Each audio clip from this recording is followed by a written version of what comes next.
Hello, y'all. Hope you're all doing well. This is RJ, live from Spotsylvania Courthouse, Confederate Cemetery. Here for the Spotsylvania Memorial Day service that's beginning right now. Sharing with you this moment. It's a beautiful location, special occasion, hosted by the Matthew Fontaine Maury Camp.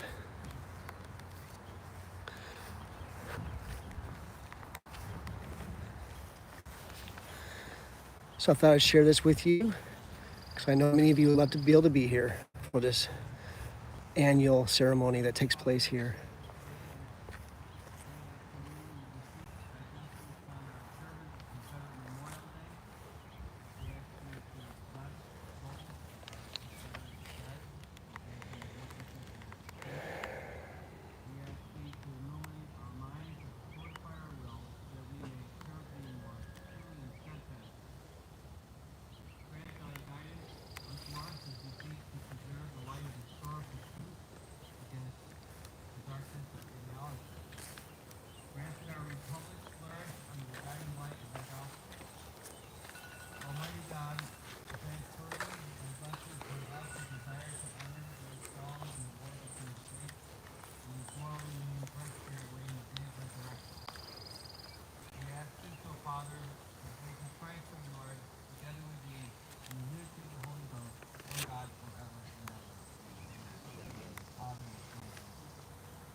I don't know if you noticed or not, but on these tables we have lots of little goodies set out. Our camp is asking for donations of different denominations, anywhere from $3 to $5 to $10. And we have two excellent knives there that are $50. 100% of this money is going towards a memorial for 96 Confederate soldiers that died and their remains were never brought back home. Their names are written on the King George Memorial that was at the King George Courthouse, and the memorial itself was removed and relocated at Historyland Memorial Park. So what we're trying to do is bring these men back to life. You can't read their names on the monument that already exists, so we've got all of their names. That poster board that you see there is exactly what the memorial will look like. It gives you the history behind it, and I just sincerely hope that you guys will dig deep and contribute to the cause. Like I said, where can you go where people ask for donations and you get nothing in return? Nowhere. So this way, what you're doing is you're helping us out and you're becoming a part. You can look at a coffee mug and say, you're toasting the boys, the 96. And with that, or a shirt, or you can get you a hot dog or a hamburger and chips and a drink for $5. You can't even do that at McDonald's, you know. And Sam, he has purchased all of this out of his own pocket, and 100% is going to go towards this memorial. Now, with all of that said, I appreciate you from the bottom of my heart, each and every one of you, for coming out here. Instead of being at your own house celebrating Memorial Day with family members, or at a mall buying clothes at a discount price, you're remembering the dead, the men who sacrificed their lives for what they believed to be a true cause. they gave up everything for their states. And in this case, the Southern boys, the Southern rights. And I appreciate that. I really appreciate you coming. Um, at this time, we will lay a wreath. The Maury camp has a wreath to put, and I know the UDC, the local UDC, wants to bring up a wreath in the memory of these men.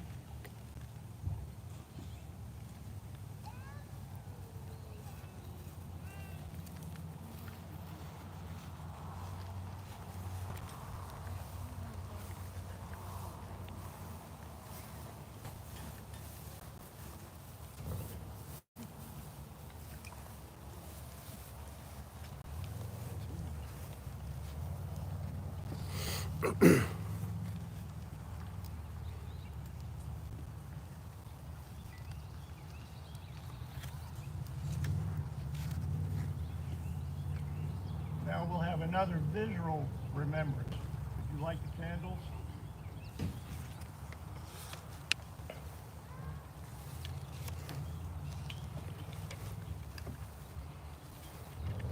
At this time, I'd like to remember camp members who have passed away. John Martin, Carol Martin, John Boy Martin, Jack Llewellyn, Lou Budgeons, Jack Budgeons, Jan Harvey, Ronnie Payne, Charlie Embry, David Crouch, and if y'all recall last year from the Evergreen Shade, Ann Howard, she had passed away. I've got her cross on my hat that she would always wear. And so this year, sad to say,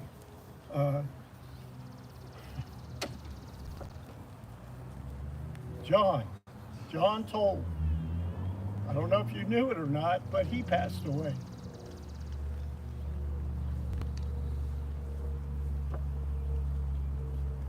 I also would like for all of you guys to keep in your hearts Charles Fleming, whose father recently passed away, Tom Mills and their family, his son passed away, and David Carpenter's from the Fitzhugh Lee camp, whose father just passed away a couple of days ago. It just so happens John is still with us. John Toll.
John sang that.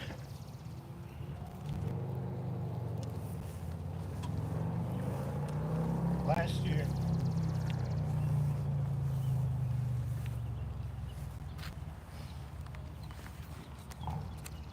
Probably for the last time.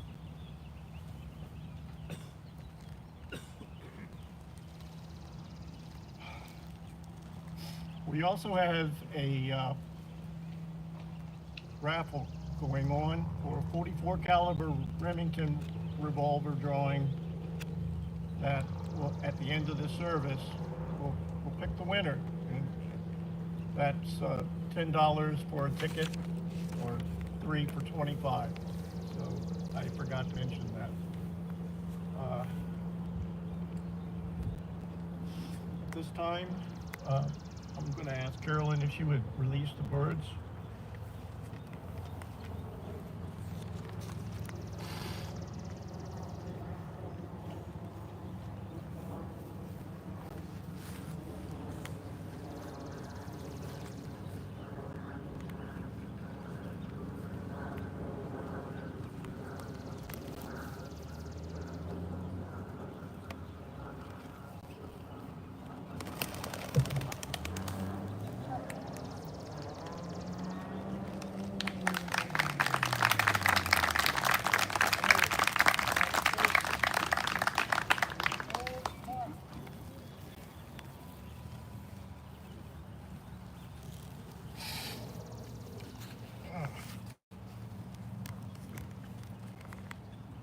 This time we have a special event.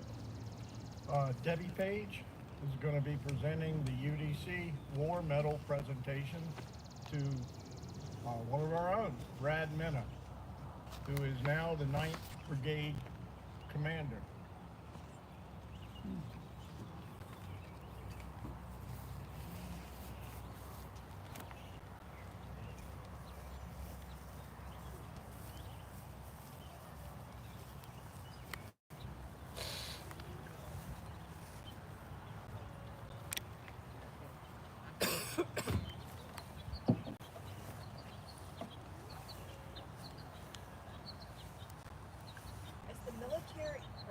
As the representative of the United Daughters of the Confederacy, I am to bestow a cross of military service upon one who, by faithful devotion and patriotic military service to country in time of war, has exemplified courage,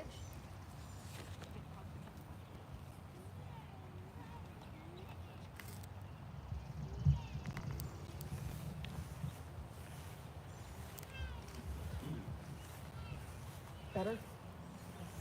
Oh, sorry. As the representative of the United Daughters of the Confederacy, I am to bestow a cross of military service upon one who, by faithful devotion and patriotic military service to country in time of war, has exemplified courage and loyalty which reflects honor upon himself as well as upon his Confederate ancestor. The crosses of military service awarded by the United Daughters of the Confederacy are 5 in number and are the outgrowth of the Cross of Honor. They are the World War II Cross of Military Service, the Korean War Cross of Military Service, the Vietnam Conflict Cross of Military Service, the Persian Gulf Cross of Military Service, and the Global War on Terror Cross of Military Service. These decorations have been established as a testimonial to the patriotic devotion of worthy Confederate soldiers or sailors and their descendants.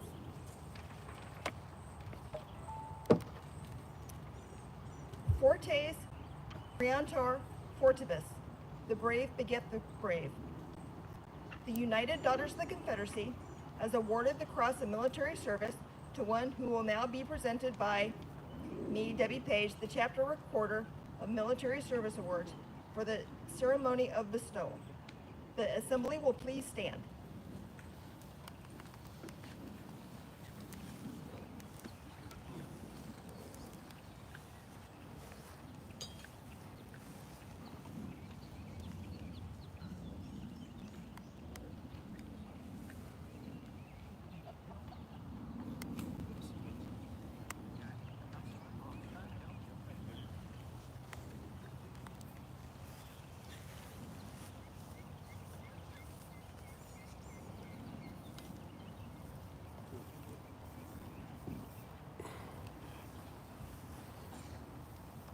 I have the honor to present John Bradford Manah, who has been awarded Persian Gulf Cross of Military Service number 16 and who is now to receive the same at your hand.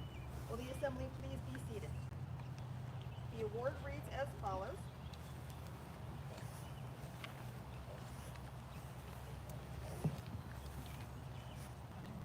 Whereas John Bradford Manaugh of Fredericksburg, State of Virginia, faithfully and honorably served in the Persian Gulf War as a specialist in Company A, 1st Provisional Battalion, United States Army Forces Command, and whereas he is a lineal descendant of Benjamin S. Martin, who served honorably as a private in Company I, 8th Regiment Mississippi Infantry, in the war between the states.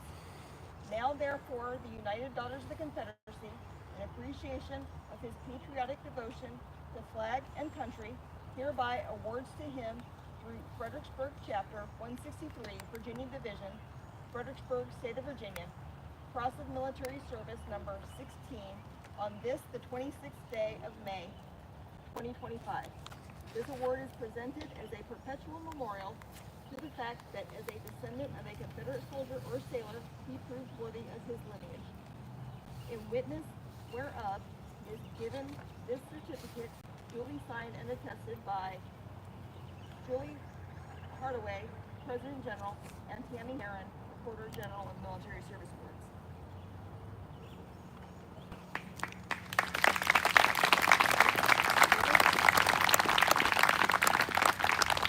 Oh wait, there's more. By virtue of the power and authority vested in me as the representative of the United Daughters of the Confederacy, I have completed the award just read by bestowing on you the Persian Gulf Cross of Military Service. I congratulate you upon this merited honor, and I express the hope that you may live long to wear this cross, which so fittingly typifies your connection to our United States Armed Forces, our beloved Southern Confederacy, and our great organization. This concludes the bestowal of one of the most prized awards that the United Daughters of the Confederacy can give. It is a heartfelt tribute of Southern womanhood to those who proved worthy of their Confederate ancestry and who gladly and freely tendered their services and their lives to this great nation in times of stress and strife. Woo!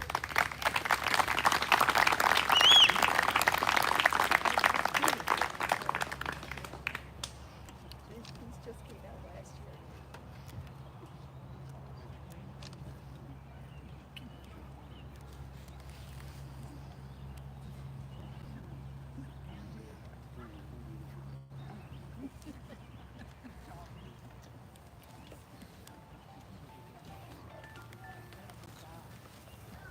Don't go anywhere, Brad. Okay. All right. Well, while Brad gets his stuff, he's an excellent program. He's planning on giving out state awards to various people in our camp, I'm imagining. So here he comes.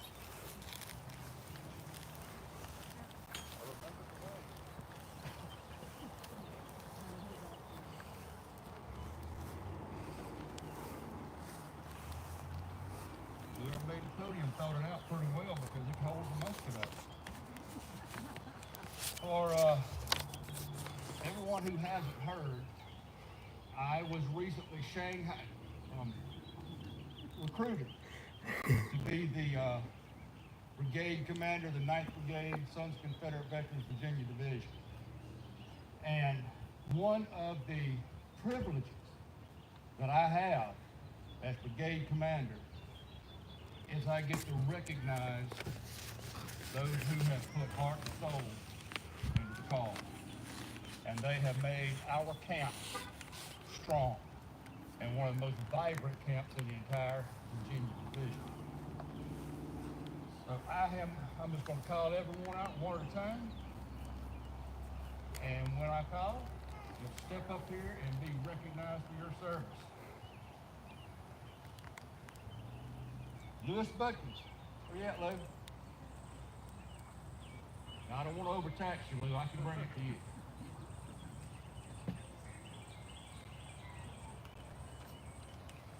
Lewis has spent the last 26 years as a pillar of support for the Virginia Division. He has been vigilant in communicating with local and state officials to support the positive memory and perception of our Confederate ancestors. He has represented Camp 1722 in the highest tradition of the charge of Stephen D. Lee. And in 26 years, that is really dedicated.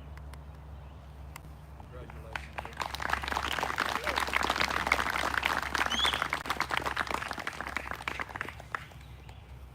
You can show that down at 7-Eleven, maybe they'll give you a Slurpee. All right. Samuel Pitts. Sam has distinguished himself as an outspoken supporter of the Confederate soldiers and the cause for which he fought. Sam has also started a youth outreach group through his church to share the virtues, challenge, and honor of the Confederate soldier. This outreach group has supported several projects for Camp 1722, including the restoration of our cannon.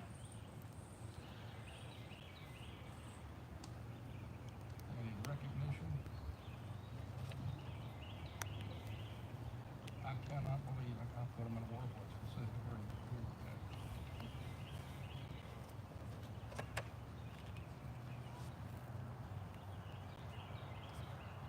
Sam, you have been awarded the Meritorious Division Award. Be it known that Samuel Pitts has distinguished himself by making a significant contribution in serving the sons of Confederate veterans. In doing so, he has brought honor and dignity to himself and to his forefathers. The Virginia Division is pleased to present this award in recognition of his service.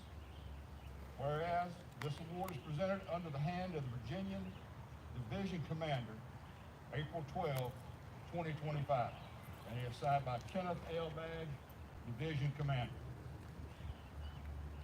And Sam is also getting the Certificate of Appreciation for the Honor Guard for putting together our cannon crew and making it work.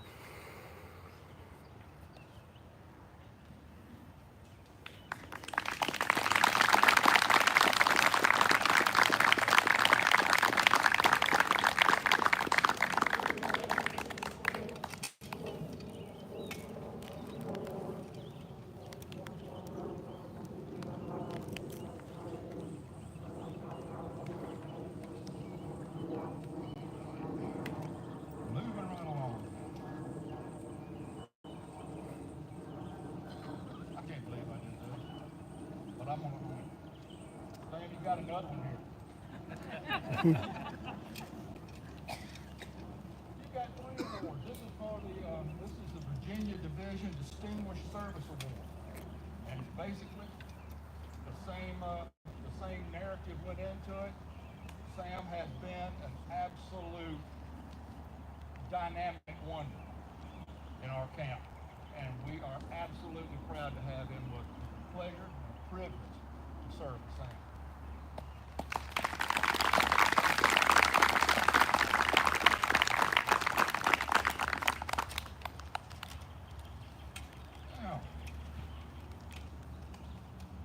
Mr. Jerome Pitts.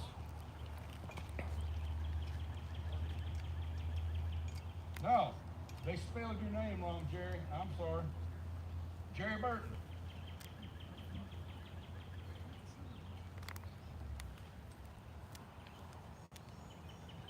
Jerry Burton. His name is synonymous with faith and duty. Jerry served as chaplain for several years, doing everything in his power to attend to the spiritual and well-being needs of the camp members and the community. The example he has set for himself has served as a temple for the quintessential Southern gentleman, attracting many to the cause for which Confederate soldiers fought. They spelled your name wrong.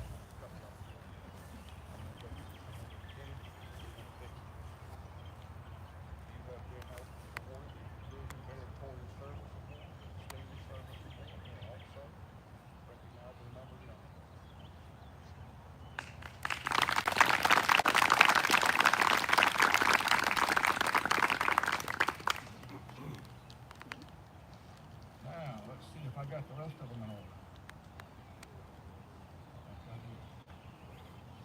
A lot of these guys have won more than one award. And believe you me, they've earned it. They have really earned it. All right, moving right along. Mr. Roy Perry.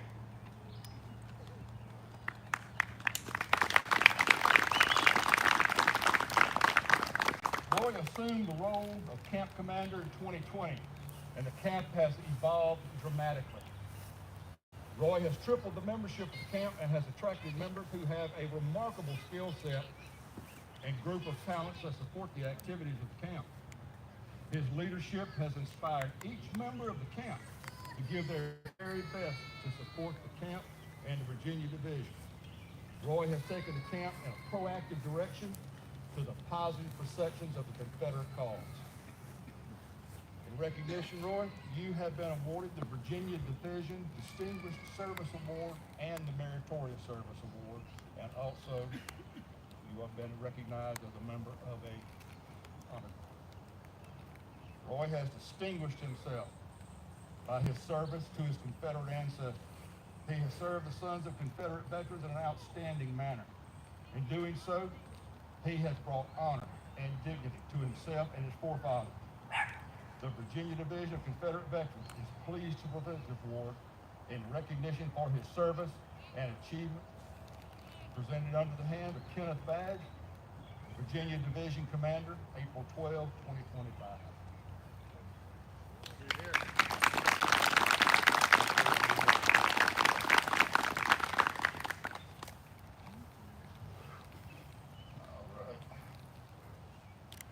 Next to stand tall, Mr. Robert Wood.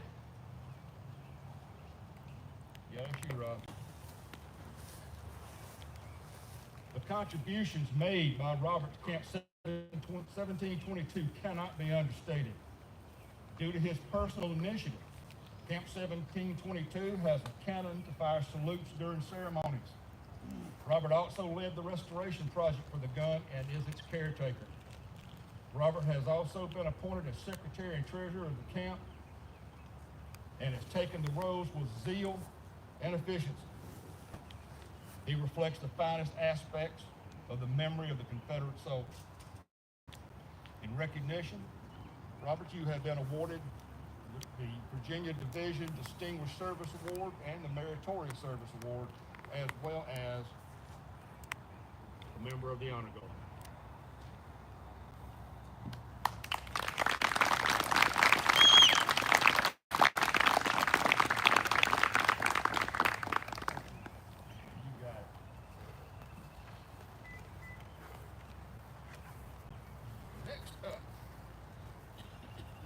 None other than the talented and handsome Carlton Tomlin.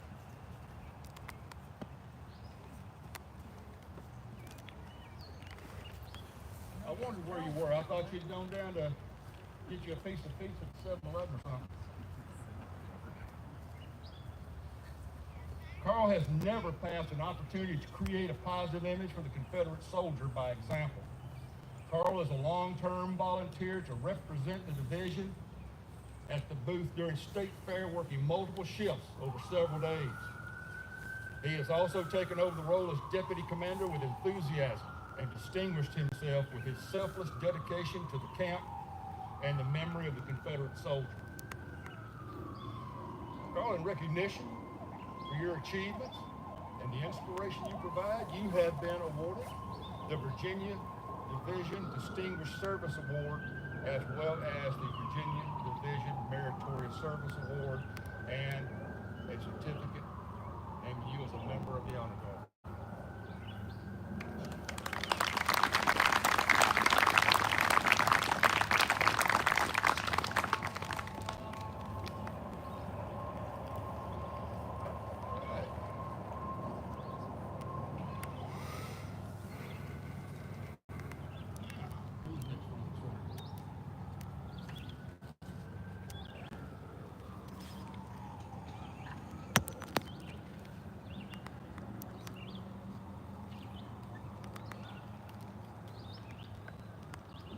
Mr. William Allen Harrison. Where you at, Alan? got my sash. Okay. Alan has used his skill set to completely overhaul the worldwide web footprint of the Camp 1722. Alan built the camp website from the ground up using the latest graphics and technology, including photos of the camp members rendering salutes and honors, as well as interacting with the public. In recognition, Alan, you are awarded the Virginia Division Meritorious Service Award, and you are also been honored as a member of the Honor Guard through your work on the county.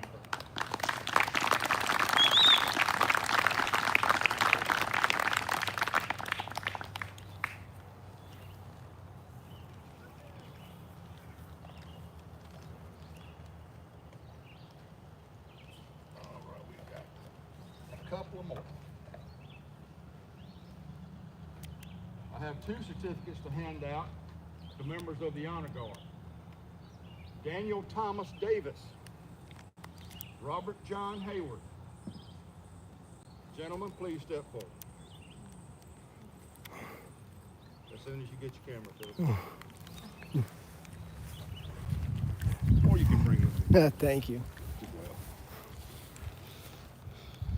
On behalf of the Virginia Division, I extend to you my personal thanks and sincere appreciation of Virginia Division for your contribution of honorable service to the Sons of Confederate Veterans as a member of the Camp 1722 Honor Guard.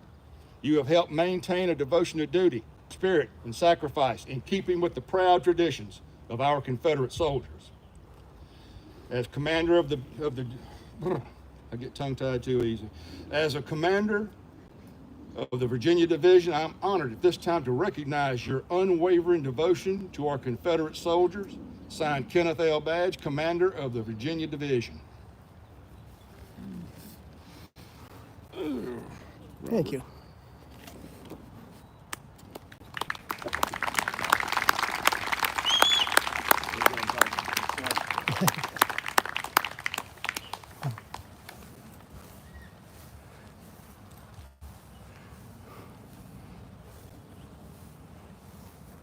This is only the beginning for Camp 1722.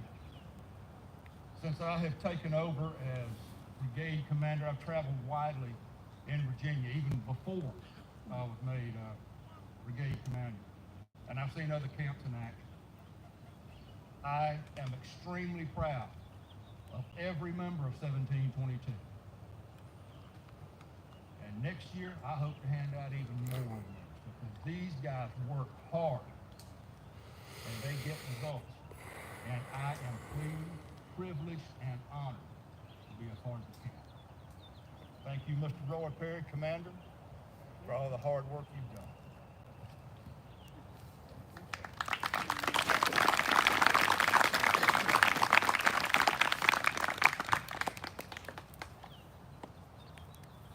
I forgot to recognize the music. It was presented by the Fitzhugh Lee Camp. Caleb Dodd and Jared Green. I thank you guys, I don't know where you all are, but I really appreciate y'all stepping up and taking care of the music this morning. At this time, we'll also have another member of the Fitzhugh Lee Camp speak. He's gonna. His name is Basil Minecraft. He is an active member of the Fitzhugh Lee Camp, and he also stepped up at the last moment to speak. What? Thank you, sir. Is that better? So Basil, if you're around, could you come up and... Right here. Oh, there he is.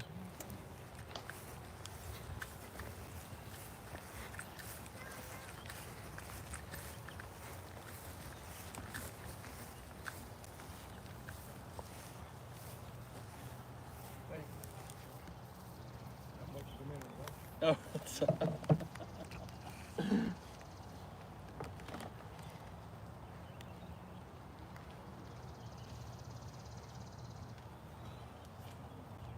The first time I've been to this event, I had no idea it was going to be so nice. It's just beautiful, everything that y'all have done here.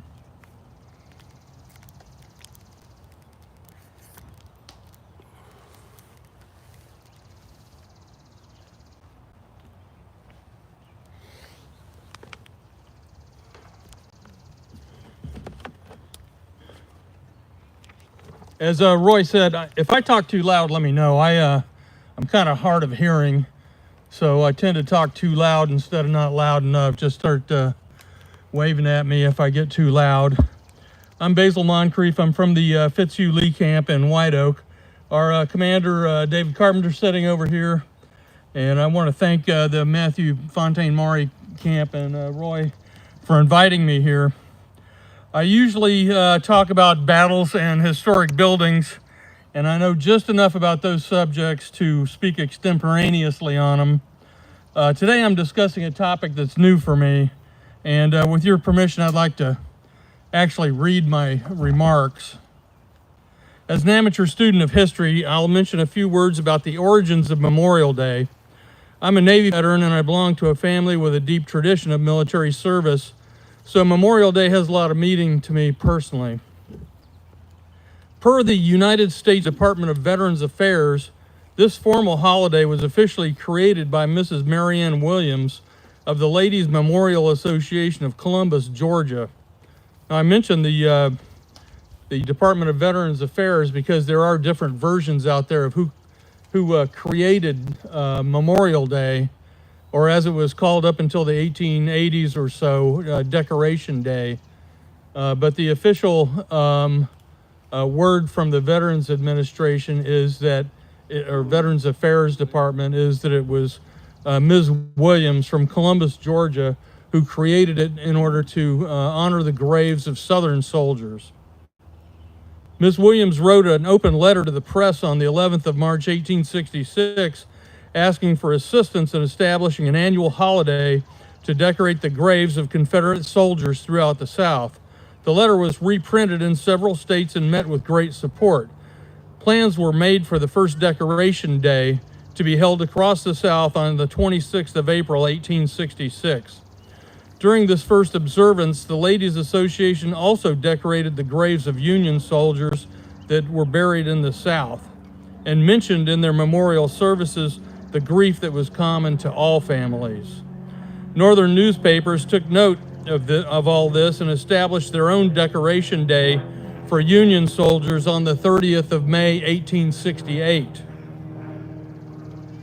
The term Memorial Day came into use in the 1880s, and by World War II, Memorial Day had replaced Decoration Day as the accepted name of this holiday of observance.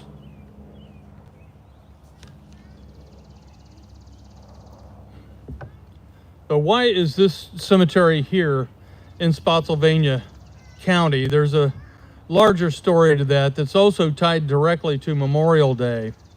In 1865, much of the South was devastated by 4 years of constant warfare, stripped bare by the foraging of soldiers and littered with the debris of huge battles and vast encampments of hundreds of thousands of men, horses, and mules.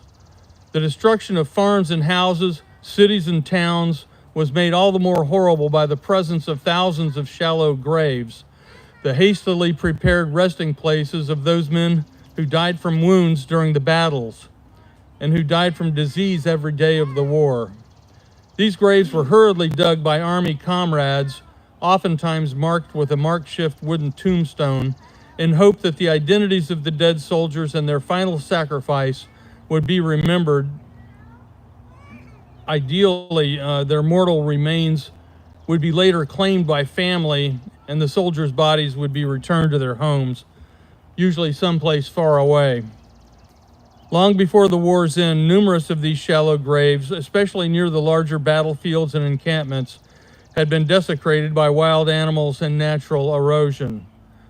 Many of you have seen wartime photographs of the conditions of these sad grave sites, with the bones of brave men exposed and scattered by the uncaring elements and animals.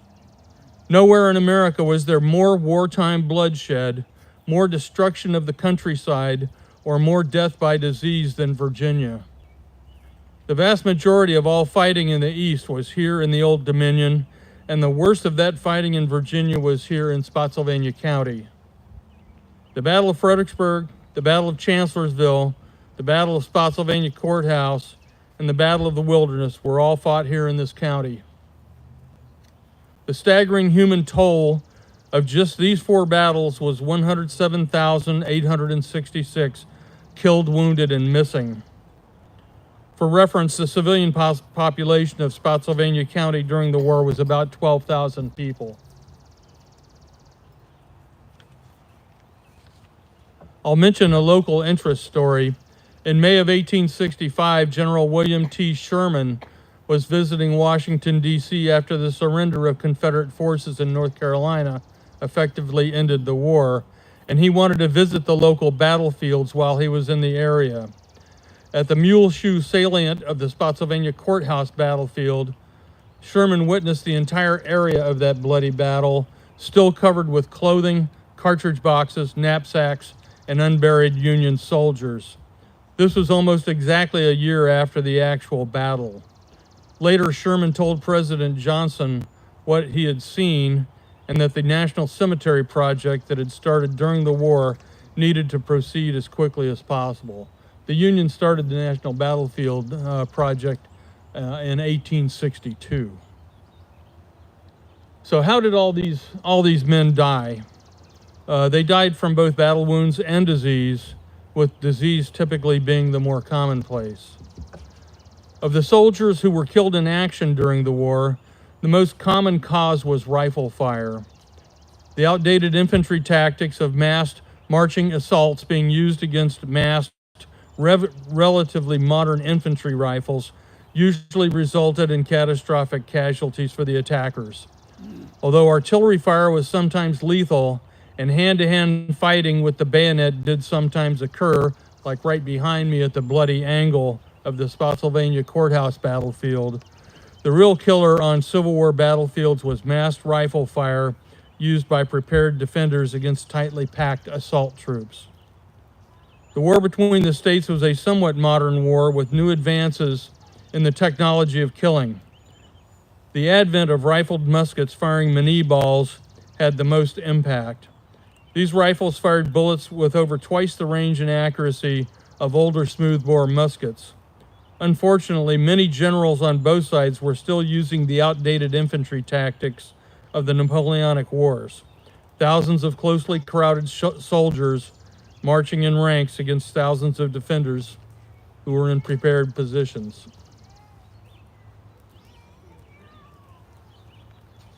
The bullet wounds from rifle fire of that era were horrific.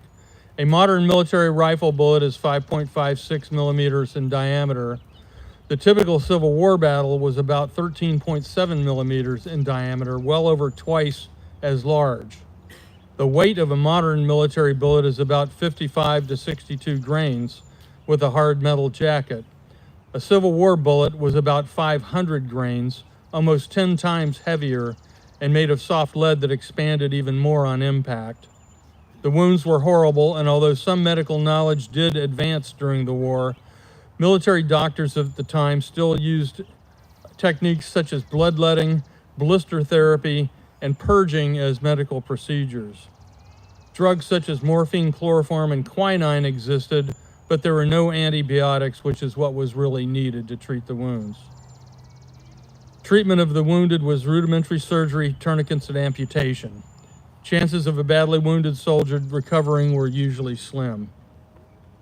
Between the battles, during the encampments, and while on the march, thousands of soldiers died from disease. It's not hard to imagine the causes of rampant disease during the war. The camps were typically very crowded, and personal hygiene among the soldiers was poor by today's standards. Even experienced battlefield doctors at the time were surprised by the utter filthiness of their patients and their infestation with lice, ticks, and fleas. A soldier's life back then didn't include regular bathing and washing machines or soap. Although sanitation was vaguely understood and latrines were often dug and used by soldiers, there was no hygienic disposal of garbage or human waste. Germs and deadly bacteria were widespread. The soldiers survived on an inadequate diet that consisted mostly of prefabricated hardtack crackers, flour or cornmeal, and salt-cured meat. Thus, the soldiers' immune systems were weakened by lack of vitamins and minerals. Although some advances were made in medicine during the war, doctors had no understanding of germ theory, that is, that bacteria or viruses cause diseases, and no comprehension of insect-borne infections like malaria. The worst and most deadly diseases of the war were dysentery, chronic diarrhea, typhoid fever, usually called camp fever, measles, and pneumonia. Men from the country frequently died from common diseases to which city dwellers had developed a herd immunity. So the causes of death for these brave soldiers were many, and their shallow graves, crudely marked and disrespected, were strewn across the South. These makeshift graves frowned at the citizens daily as a reminder of the tragic war and the poor treatment of its dead heroes. Something had to be done, and it was the women of Virginia who took action. The First Ladies Memorial Association in Virginia sprang up shortly after the war in Winchester, which was the site of 3 major battles. On a personal note, my kinfolk in the 17th Virginia Cavalry fought at 2 of those battles.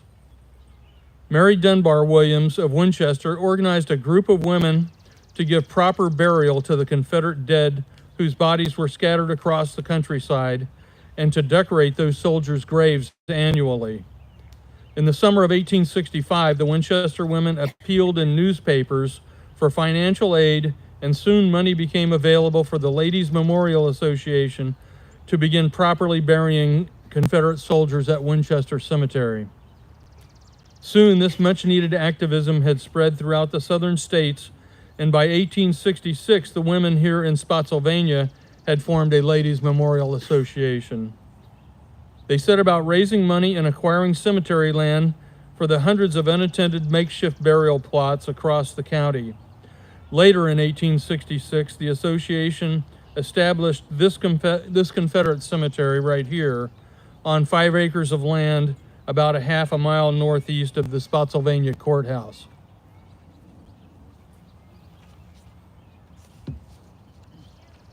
The Ladies Memorial Association initially reburied about 600 Confederate soldiers here. There are now 751, with the identities of 570 being known. Most of the soldiers' graves are identified by name and organized by state. Buried here are soldiers from Virginia, North Carolina, South Carolina, Georgia, Louisiana, Alabama, Arkansas, Mississippi, Texas, and Tennessee. That's every Confederate state except Florida. I will note at the National Cemetery on Marie's Heights in Fredericksburg, of the 15,436 Union graves there, only 2,646 of the soldiers' identities are known. So that's 84% of the Union soldiers buried there that are unknown. I'm very impressed that the Ladies Association was able to diligently identify the vast majority of the Southern soldiers in this cemetery. Most of these soldiers here most of the headstones here were provided by the federal government. On the 28th of February, 1925, President Calvin Coolidge directed the Secretary of War, John W. Weeks, to, quote, erect headstones over the graves of soldiers who served in the Confederate Army and who have been buried in national, city, town, or village cemeteries. These headstones shall be made of durable stone and include the name of the soldier and his state. So I'm gratified that this beautiful cemetery represents a combined effort of the local people and the government to honor these fallen soldiers. In closing, I will quote a poem by Mrs. A.J. Boulware, who was the founder of the Ladies Memorial Association of Spotsylvania. She wrote this little poem to publish in the first call of action that she published to help create this cemetery. Gather the sacred dust of the warrior tried and true, who bore the flag of our nation's trust, who fell in the cause, though lost, was just, and died for me and you. In the center of the cemetery behind me is a granite monument crowned by a Confederate soldier who silently stands watch over the dead whose wounds are scars upon our hearts. May they all rest in peace. Thank you.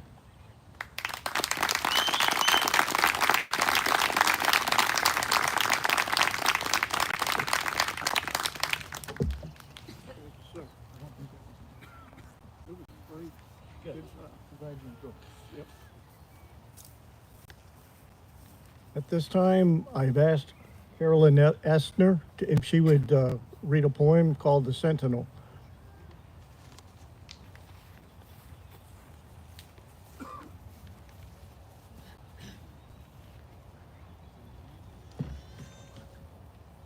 Before I read The Sentinel, I'd like to put a personal note here.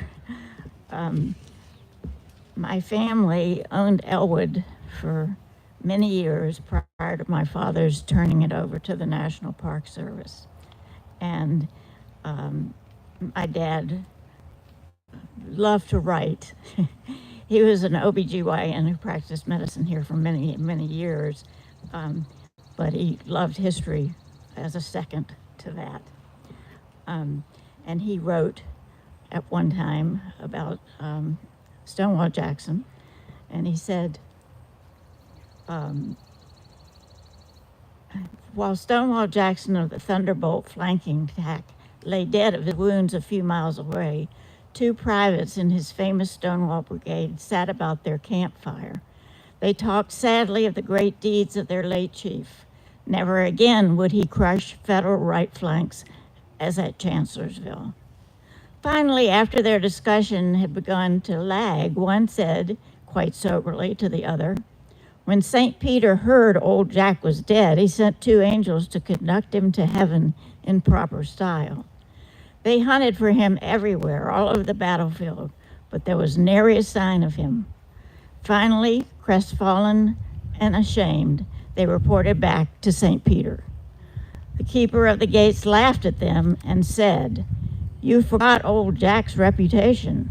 He flanked you and arrived here first, hours ago."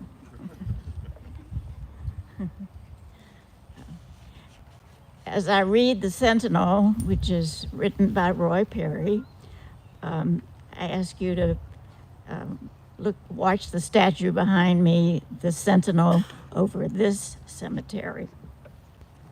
The Sentinel. Honor the souls of those who sleep.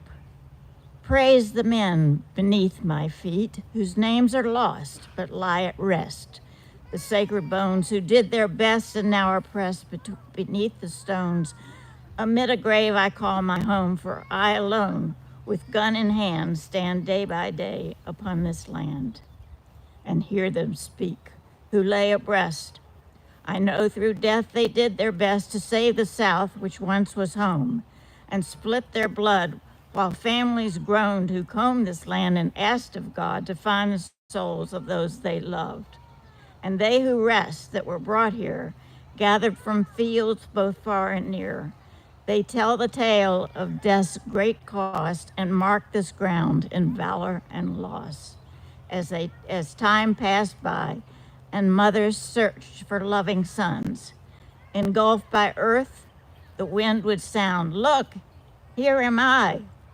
And those who gazed would surely cry and slowly die, for hope was gone as day by day time would march on. And so today, please stand in place, remember our brave, held in God's grace, and know their fight was pure and true, as they now rest for us to view. Oh, hear the voice of those who sleep, praise them all, as I shall keep and cherish each one within these walls. I'll keep my post and watch over them all. Thank you, Roy, for asking me to read your prayer.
John.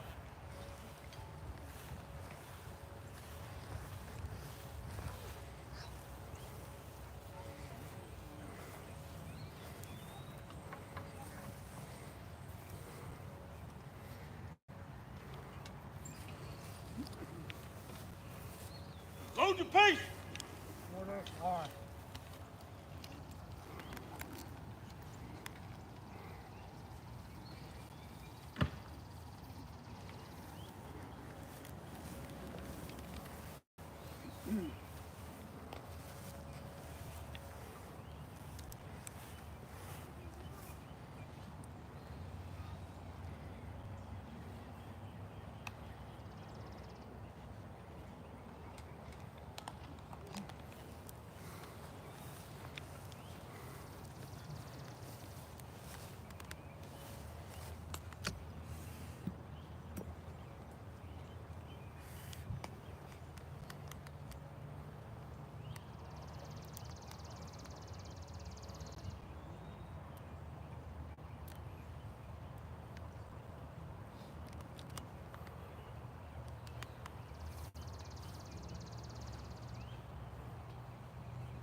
Stand by!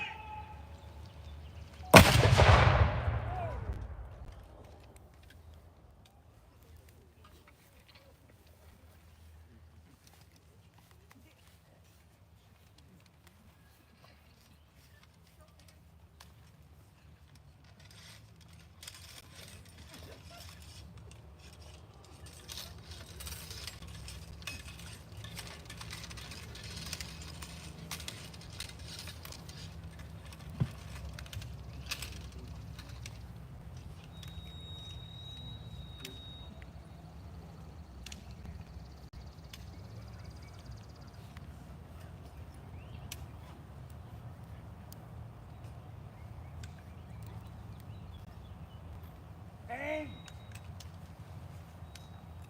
Fire!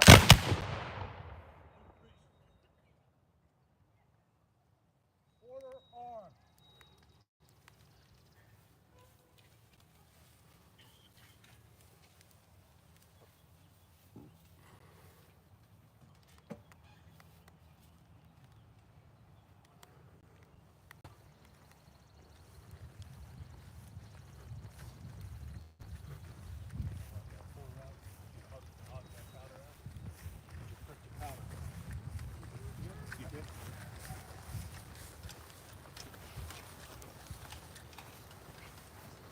Stand by!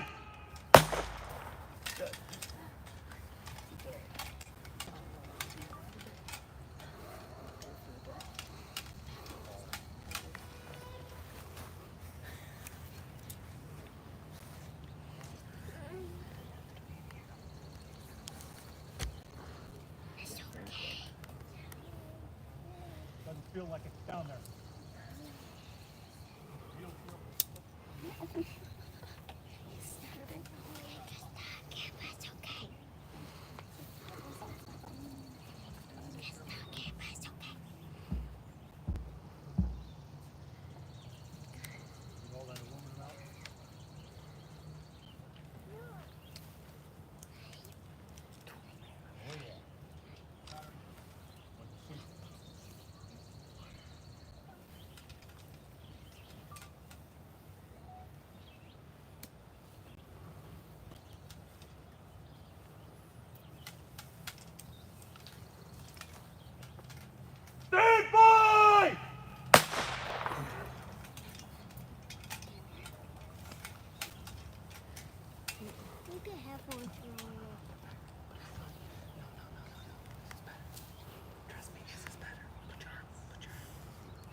everybody chill out. Gently, take a look at it.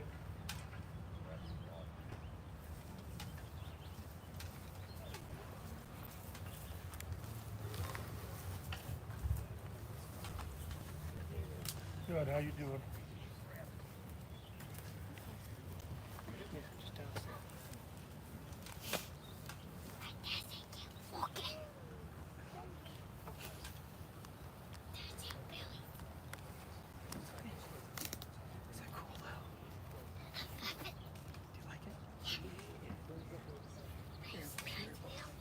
Yeah, that's the way they work. They happen in combat too. All kinds of things happen. You know? No planning for it.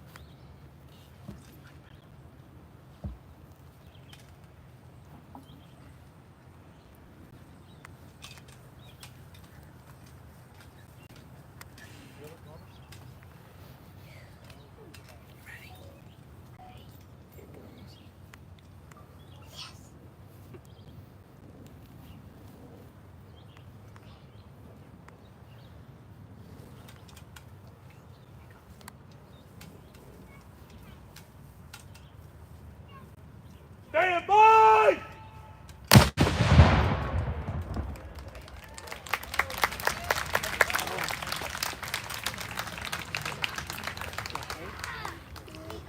You like it?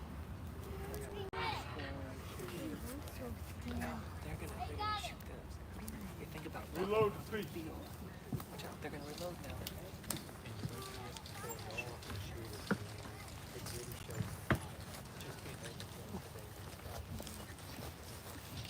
That was a good one, buddy.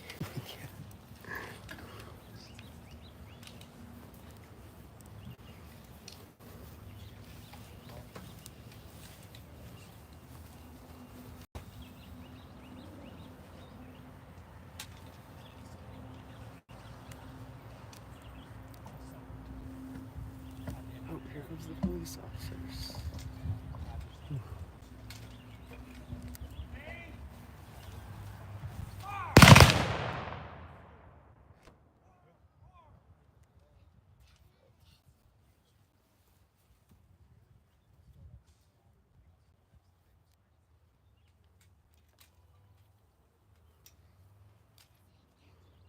Stand by!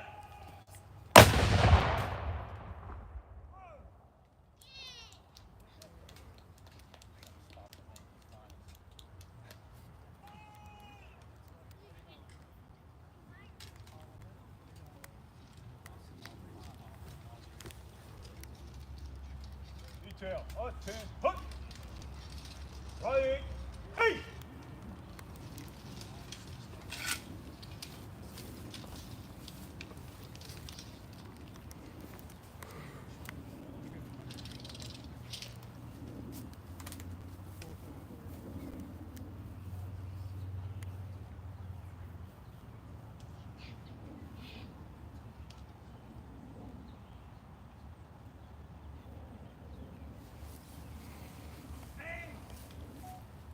Hey, stop!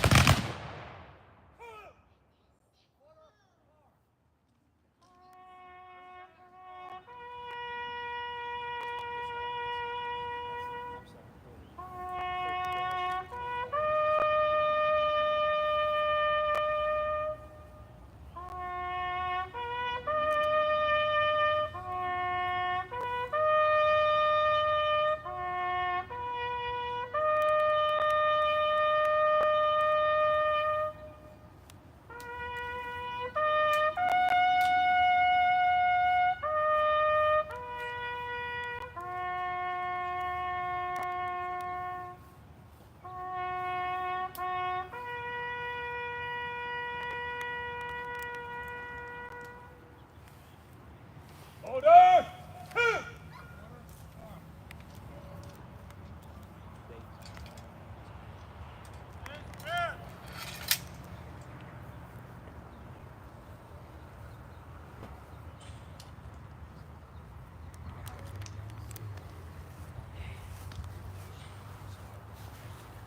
Do you think they're just checking it out, or do you think we're gonna get in trouble? check it out. Probably somebody called. Yeah, and you're required to have a check. Yeah, that won't be an issue though.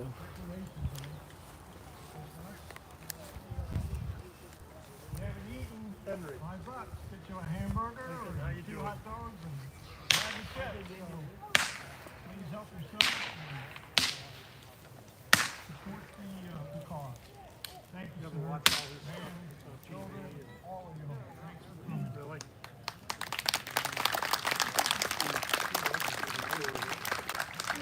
Also, if there are any volunteers, all of these flags need to be picked up. So if you can help pull them up, we greatly appreciate it.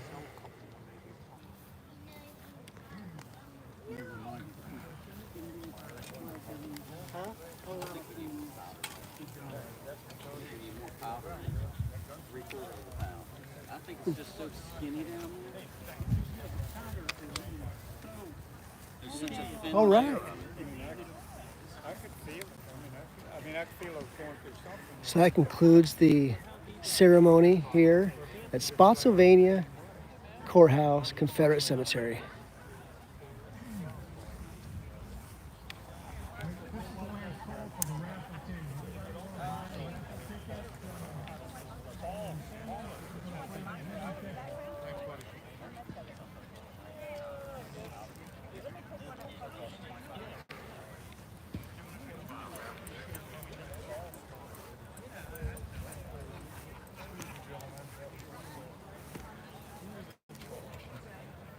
Okay, let me go back here a little bit.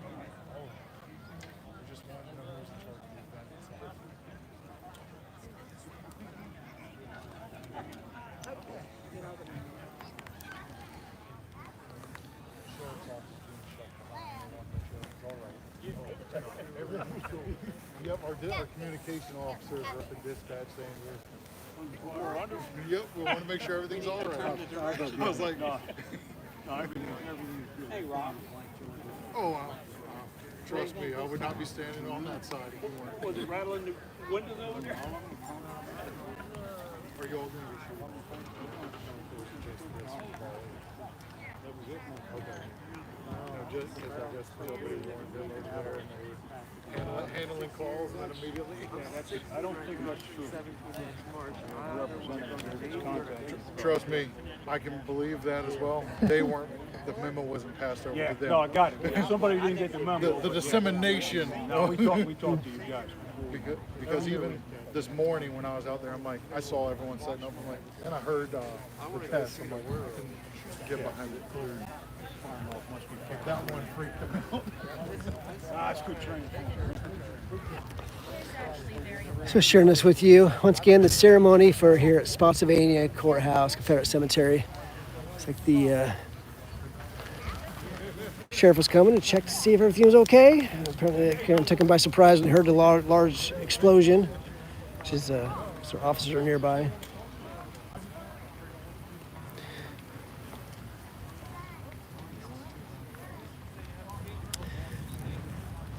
Share with you this memorial right here while it's here. Because you know, if you follow Dixie forever long enough, I will not pass up a moment to go see a Confederate memorial and share it with you. Erected and dedicated May 12th, 1918. By the Spotsylvania chapter, United Daughters of Confederacy, Confederated Southern Memorial Association, and the citizens of Spotsylvania County to commemorate and perpetuate the valor and patriotism of the sons of Spotsylvania County, Virginia, and other Confederate soldiers who repose in this cemetery.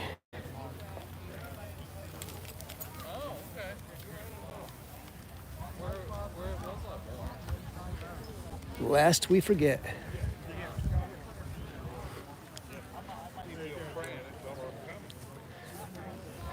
We have gathered the sacred dust of warriors tried and true who bore the flag of our nation's trust and fell in the cause, though lost, still just and died for me and you. Love makes memory eternal. The guy I was talking to, that's who I got the gun from. He always shines. There was a cannon right here. There used to be right here. Apparently it fell into disrepair.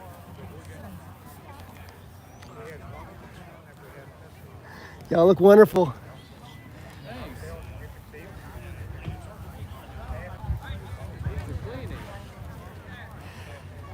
It does. It does.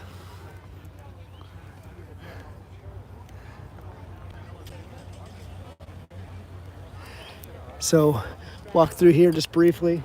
I'll walk through some of the cemetery. Folks are starting to have some food and right now.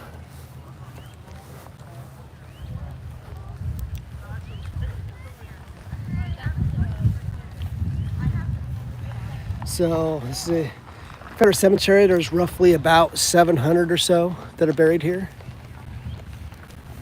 Well, almost 800. Thankfully, most are known in this case. Very fortunate that many are known.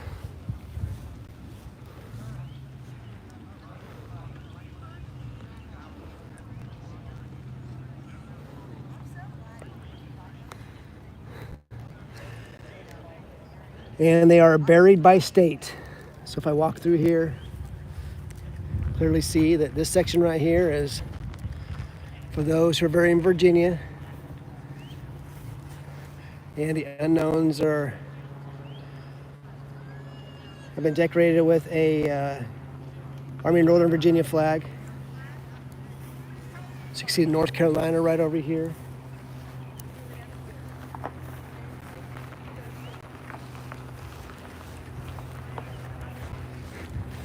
That's why this section right here is the unknowns. I'm walking through the unknown section right now.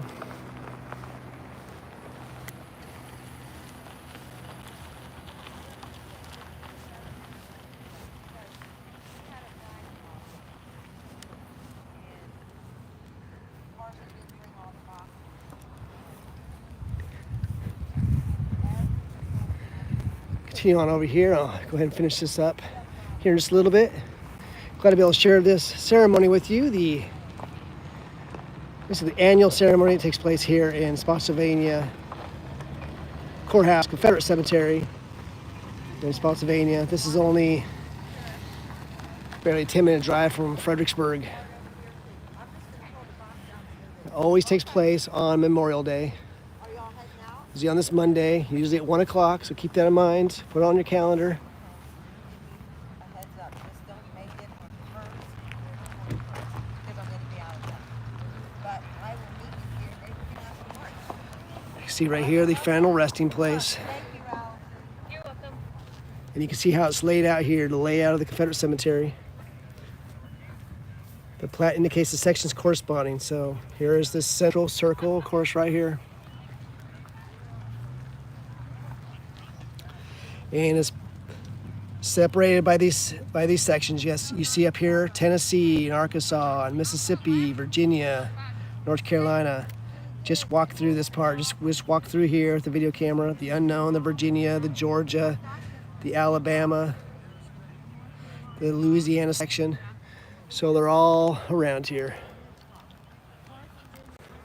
Oh no, I'm starting to put the flags away already. No. Oh well. Guess they had to at some point. Dr. Lindsay said, you are welcome. We would love to have some help.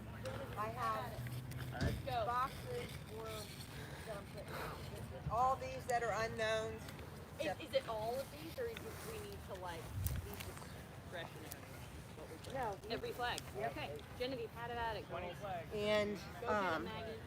I'm just going to take these that are Can you go help and get some not flags? North Carolina. One of them is. But I'll put it in there. It's so good to see you. Oh, you And too. thank you and congratulations. Oh, thanks. That was a Very nice. total surprise. Well, that is good. Surprise is the best. Hey, Melanie, where's the rubber bands? Just roll them and lay them in there. That's fine.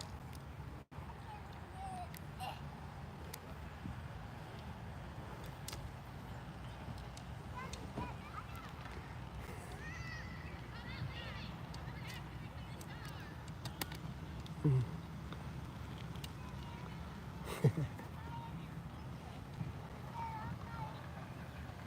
think I'm missing a box.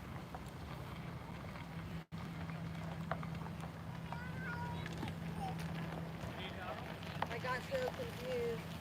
What's that? I left one of them.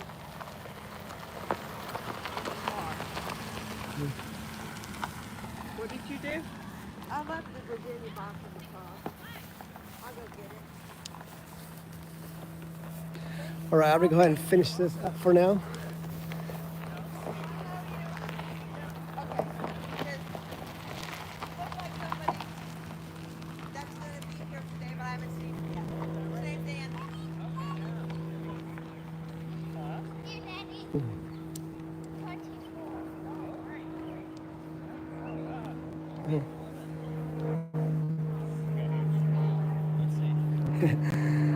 Pulling up the flags, capture the moment.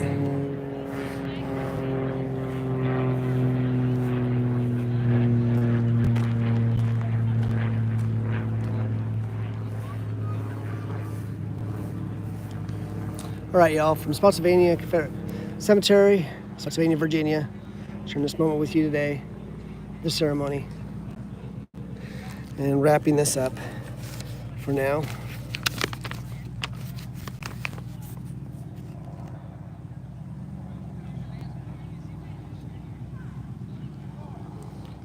Hosted by the Matthew Fontaine Maury SCV Camp.